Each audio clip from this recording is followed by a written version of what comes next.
नमस्कार, स्वागत है आपका हमारी खास पेशकश अर्थतंत्र में। आपके साथ मैं हूं तनु चतुर्वेदी। अपने इस विशेष सेगमेंट में हम बिजनेस और इकोनॉमिक्स से जुड़ी हर प्रमुख खबर आप तक पहुंचाते हैं ताकि अर्थव्यवस्था के जगत में घट रही हर छोटी बड़ी अपडेट से आपको रूबरू करा सके।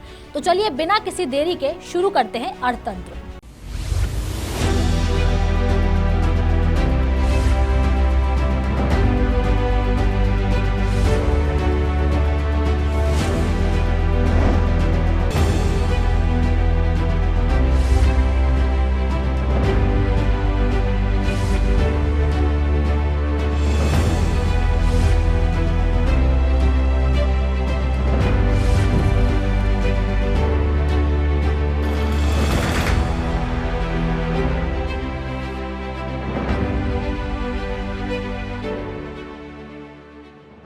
फिक्स डिपॉजिट में निवेश करने वालों के लिए बुरी खबर सामने आ रही है। सरकार एफडी की ब्याज दरों में कटौती कर सकती है। हालांकि ये कटौती कम समय के लिए यानी कि 1 या 2 साल के लिए निवेश करने वालों के लिए ही होगी।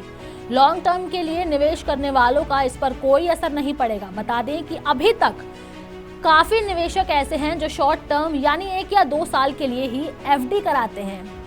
इसमें निम्न मध्यम वर्ग का एक बड़ा हिस्सा है। अगर ब्याज दरों पर कैंची चलती है तो इससे शॉर्ट टर्म निवेशकों को काफी भारी नुकसान होगा। जब से बजट आया है, शेयर बाजार में अस्थिरता आ गई है और अस्थिरता का माहौल आ गया है। इसे देखते हुए म्यूचुअल फंड कंपनियां अब अपने ऑफर्स को और भी बेहतर बना रही हैं। ये फंड हाउस पैसिव निवेश के क्षेत्र में अनूठे फंड लॉन्च कर रहे हैं। इस सिलसिले में निप्पॉन इंडिया म्यूचुअल फंड ने Nippon India Nifty 500 equal weight index fund की घोषणा की है। ये नया फंड ऑफर आगामी 21 अगस्त को खुलेगा और सितंबर 4, 2024 को बंद होगा।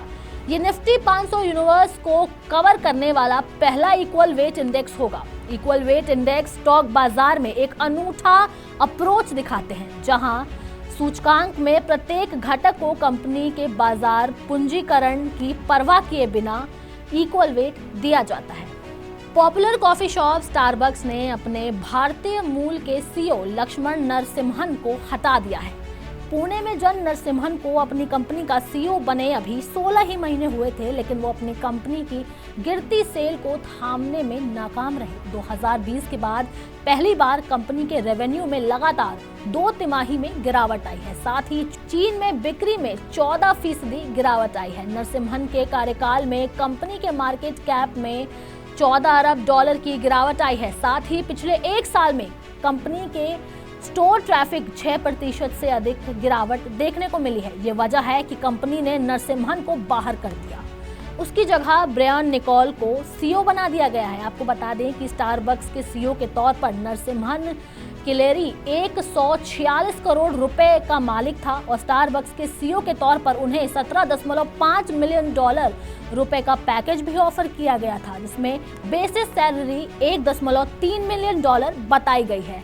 लेकिन अब उनको सीईओ के पद से हटा दिया गया है।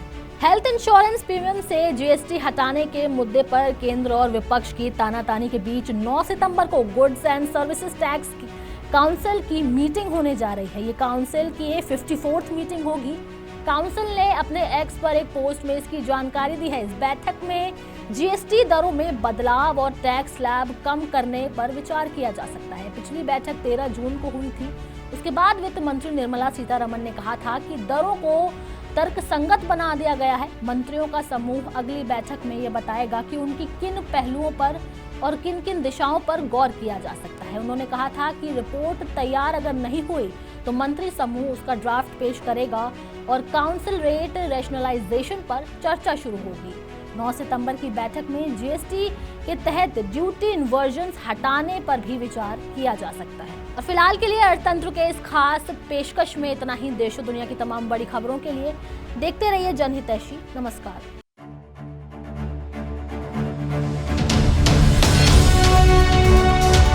जनहितैषी, टीआरपी नहीं भरोसा आपका। 14 और 15 अगस्त 1947 की वो दरमियानी रात। जब गुलामी की जंजीरें तोड़ आजाद हुआ भारत। स्वतंत्रता के संग्राम में कितनों ने लगाई बाजी जान की। थी भारत के स्वाभिमान की लड़ाई आन बान और शान की। शौर्य अदम्य साहस की गाथाएं, भारत माँ के वीर सपूतों की अतुलित कथाएं। नव भारत के निर्माण में अतुल्य भूमिका है जिनकी। आओ हम सब मिलकर उनको शीश नवाएं। देखिए वीरता को नमन 15 अगस्त को दिन भर सिर्फ जनहितैषी पर।